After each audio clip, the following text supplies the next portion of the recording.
अल्हम्दुलिल्लाहि रब्बिल आलमीन वस्सलातु वस्सलामु अला सय्यिदिना व सय्यिदिल अंबिया वल मुरसलीन व अला आलिहि तय्यबीन अत्ताहिरीन अल महदिय्यीन व अला अस्हाबि रसूलिहिन नबिय्यिल करीमिल अमीन। अम्मा बअदु फ़अऊज़ु बिल्लाहि मिनश शैतानिर रजीम। बिस्मिल्लाहिर रहमानिर रहीम। व इज़ इब्तला इब्राहीम रब्बुहु बिकलिमातिन फ़अतम्महुन क़ाल इन्नी जाइलुका लिन्नासि इमामा क़ाल व मिन ज़ुर्रिय्यती क़ाल ला यनालु अहदिज़ ज़ालिमीन। सदक़ल्लाहु मौलाना अज़ीम। मालिक करीम अपने महबूब करीम सल्लल्लाहु अलैहि वसल्लम के तवस्सुल और तसद्दुक़ से मेरी और आप सब की हिफाजत फरमाए, हम सब को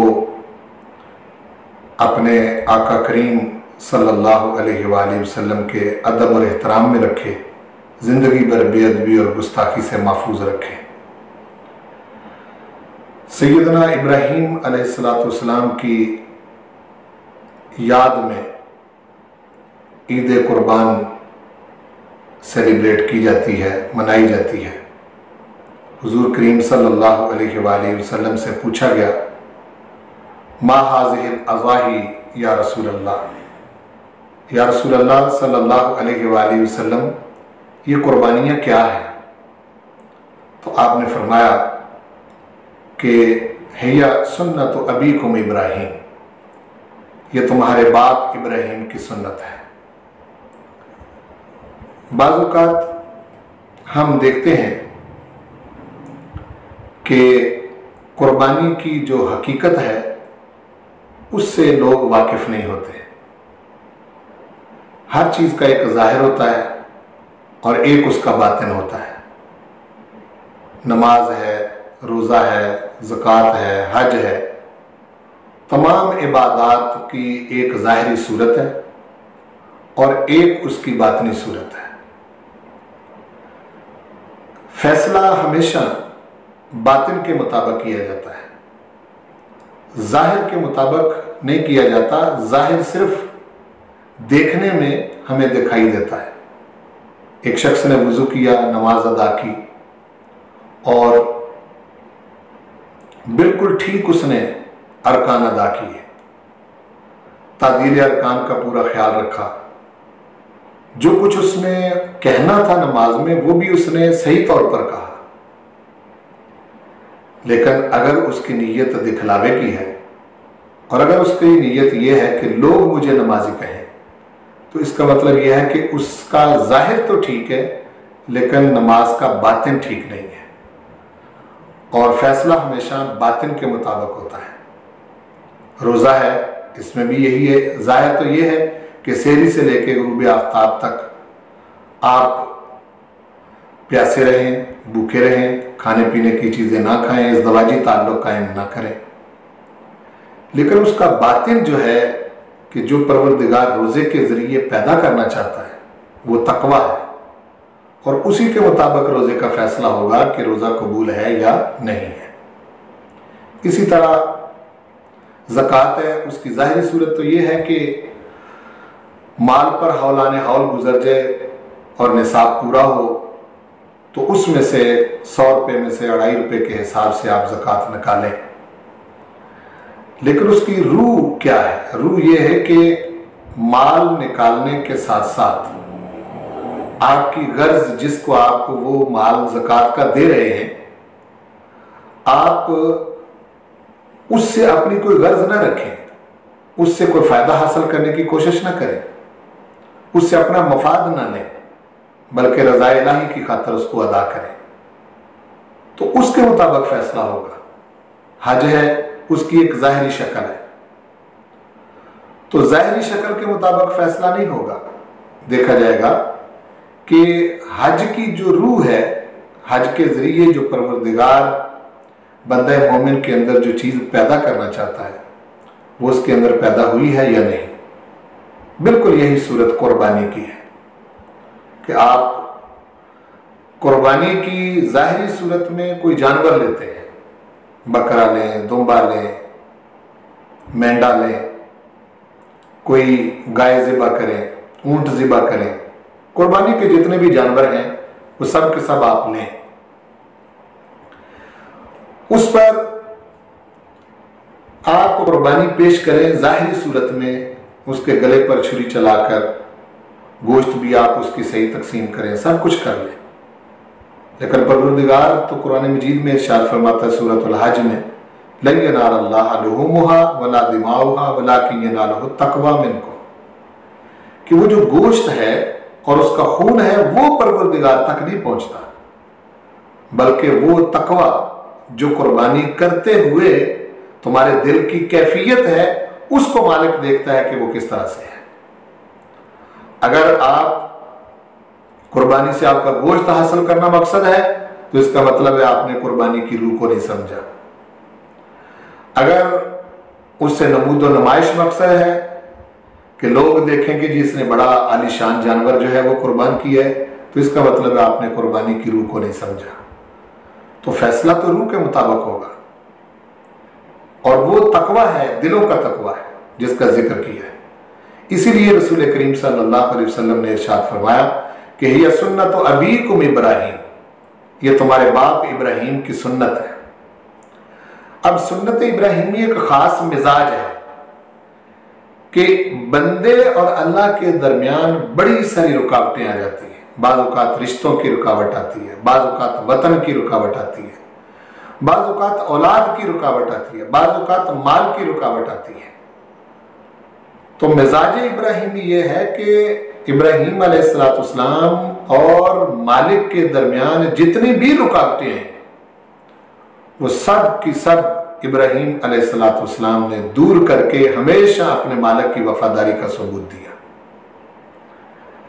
इसीलिए परवरदिगार ने इरशाद फरमाया, जो मैंने खुतबे में आयत मुबारक पढ़ी है, व इज़िब्तला इब्राहीम रब्बहू बिकलिमातिन फअतम्महुन, अल्लाह ताला ने किसी बात में चंद कलिमात में आजमाया तो आप उसमें पूरा उतरे। इम्तहान देने वाला तो कहता ही है कि मैं बड़ा आलिशान इम्तहान दिया है, मजा तो तब है कि मुम्तहिन कहे कि ये बंदा बड़ा कामयाब है। और रिगार्ड के तौर पर, नतीजे के तौर पर इरशाद फरमाया, काला इन्नी जाइलुका लिन्नासि इमामा, ऐ इब्राहीम तूने रिश्तों की कुर्बानी भी दी मेरी खातर, वतन भी छोड़ा मेरी खातर, औलाद भी मेरे रास्ते में कुर्बान कर दी, माल भी खर्च कर दिया, तो हम इनाम के तौर पर तुम्हें नवाज रहे हैं और फरमा रहे हैं कि इन्नी जाइलुका लिन्नासि इमामा, एक तबके का नहीं, लिल्लज़ीना आमनू नहीं कहा, लिल यहूद भी नहीं कहा, लिल नसारा भी नहीं कहा, ले बनी इसराइल भी नहीं कहा, बल्कि फरमाया कि लिन्नास, हम तमाम बनी नौ इंसान का आपको इमाम बना रहे हैं। तो इब्राहीम अलैहिस्सलाम ने उसी मौके पर, जिस तरह आपको औलाद बड़ी प्यारी थी और आपको इसकी फिक्र भी थी और होनी भी चाहिए एक बाप को, फौरी तौर पर आपने देखा कि दरियाए रहमत जोश में है, परवरदिगार नवाज रहा है और कह रहा है कि सारी कायनात की और तमाम इंसानों की इमामत है इब्राहीम तुझे दे रहे हैं। फौरन अर्ज कर दी, काला व मिन ज़ुर्रियती, अर्ज की मेरे परवरदिगार मेरे बच्चे, मेरी औलाद, काला ला यनालु अहदिज़ ज़ालिमीन, फरमाया कि ऐ इब्राहीम जो तेरे होंगे उनको इमामत से नवाजेंगे, लेकिन जो तेरे रास्ते से फिर जाएंगे, जुल्म करेंगे, ज्यादती करेंगे, उनको इस रास्ते से हम दूर कर देंगे। इब्राहीम अलैहिस्सलाम बैतुल्लाह शरीफ की दीवारें उठा रहे हैं, तो आप कह रहे रब्बना वजअलना मुस्लिमैन लक व मिन ज़ुर्रियतिना उम्मतन मुस्लिमतन लक, परवरदिगार हमें अपना फरमाबरदार रख और हमारी व मिन ज़ुर्रियतिना, हमारी औलाद में से उम्मतन मुस्लिमतन लक, एक उम्मत पैदा फरमा जो तेरी फरमाबरदार हो। और फरमाए फिर औलाद की फिक्र है। तीसरा मकाम सूरह इब्राहीम में आपने कहा कि परवरदिगार रब्बना इन्नी अस्कनतु मिन ज़ुर्रियती बिवादिन गैरि ज़ी ज़रइन इंद बैतिकल मुहर्रम, मैं अपने बच्चों को इस वादी गैर जी जरा में, जहां कुछ भी नहीं उगता, ना कोई फल ना कोई फसल, कोई शहर ही वहां उगती, यहां मैं छोड़ के जा रहा हूं। मेरे परवरदिगार इसलिए लियुकीम सलात, ये नमाज कायम करें। फजअल अफइदतम मिनन नास तहवी इलैहिम, लोगों को इसकी तरफ माइल कर दे, लअल्लहुम यशकुरून, ताकि ये शुक्रगुजार बने। यहां भी आप क्या कह रहे हैं, इन्नी अस्कनतु मिन ज़ुर्रियती, मैं अपने बच्चों को यहां आबाद कर रहा हूं। इससे पता चलता है कि इब्राहिम अलैहिस्सलाम को अपनी औलाद और मिली भी बुढ़ापे में बहुत प्यारी थी। और इम्तहान भी तो कुर्बानी का तभी बनता है। नालायक बेटे को कुर्बान करना तो कोई कुर्बानी, कोई इम्तहान नहीं है। एक बेटा है ही नालायक, बाप का फरमाबरदार ही नहीं, तो बाप तो कहेगा कि जाए जहन्नम में जहां मर्जी, मुझे इससे क्या गर्ज। लेकिन बेटा हो इस्माईल अलैहिस्सलाम जैसा, उस बेटे को कुर्बान करना वाकई कुर्बानी है। आप अपने बेटे को कह रहे हैं मेरे परवरदिगार, आप कह रहे हैं कि मेरे बेटे, या बुनैया, बड़े प्यार से कह रहे हैं, ए मेरे प्यारे बेटे, इन्नी अरा फिल मनाम अन्नी अज़बहुका फंजुर माज़ा तरा, मैंने ख्वाब देखा है कि मैं तुझे ज़बह कर रहा हूं, बता तेरी क्या राय है। अच्छा, ये क्यों पूछा कि बता तेरी राय क्या है? क्या इस्माईल अलैहिस्सलाम अगर कोई बरअक्स राय देते, खिलाफ राय देते, तो क्या आप उससे रुक जाते? नहीं, कतई न रुकते, बल्कि आप दिखाना चाहते थे लोगों को कि मैं अपने रब की फरमाबरदारी में अगर इस दर्जे पर पहुंचा हुआ हूं, तो मेरा बेटा भी देख लो जिसकी मैंने तरबियत की है। वो अर्ज कर रहा है कि या अबतिफाल मा तो उमर, अबाजान जो हुक्म मुलाह कर गुजरी है, सताजिदुनी इंशाअल्लाह मिनस साबिरीन, आप अनकरीब इंशाअल्लाह मुझे सब्र करने वालों में से पाएंगे। फलम्मा अस्लमा, दोनों ने बाप बेटे ने सरे तस्लीम खम कर दिया, वतल्लहु लिल जबीन, और पेशानी के बल लेटा दिया। वनादैनाहु या इब्राहिम, हमने आवाज दिया इब्राहिम, कद सद्दक़्ता रुया, तूने ख्वाब को सच कर दिखाया, इन्ना कज़ालिका नज़्ज़िल मुहसिनीन, हम मुहसिनीन को ऐसी ही जज़ा देते हैं। आप देखें, गौर फरमाएं इस बात पर कि इब्राहिम अलैहिस्सलाम ने तो बेटे की कुर्बानी दी और उस इम्तिहान में पूरे उतरे, अपनी तरफ से जो कुछ एक इंसान के बस में था वो कर गुजरे। ये तो अल्लाह पाक की करम नवाजी हुई कि उन्होंने उनको पीछे बचा लिया और उनकी जगह जन्नत से एक मेंढा भेजा जिसको ज़बह किया गया और एक सुन्नत जारी की गई। आज लोग हमसे मसले पूछते हैं कि जी कुर्बानी जो है वो फला फला सूरत में मुझ पर कर्जा भी, हालांकि लोगों के अच्छे भले कारोबार चल रहे होते हैं, लेकिन कहीं कर्जा भी उठाया होता है। और वो पूछते हैं कि जी कुर्बानी हम पर लाजिम है या नहीं। मैं कभी कभी कहता हूं कि अगर बेटे कुर्बान करने पड़ते तो फिर तुम क्या करते? आज तो हीले बहाने करते हो।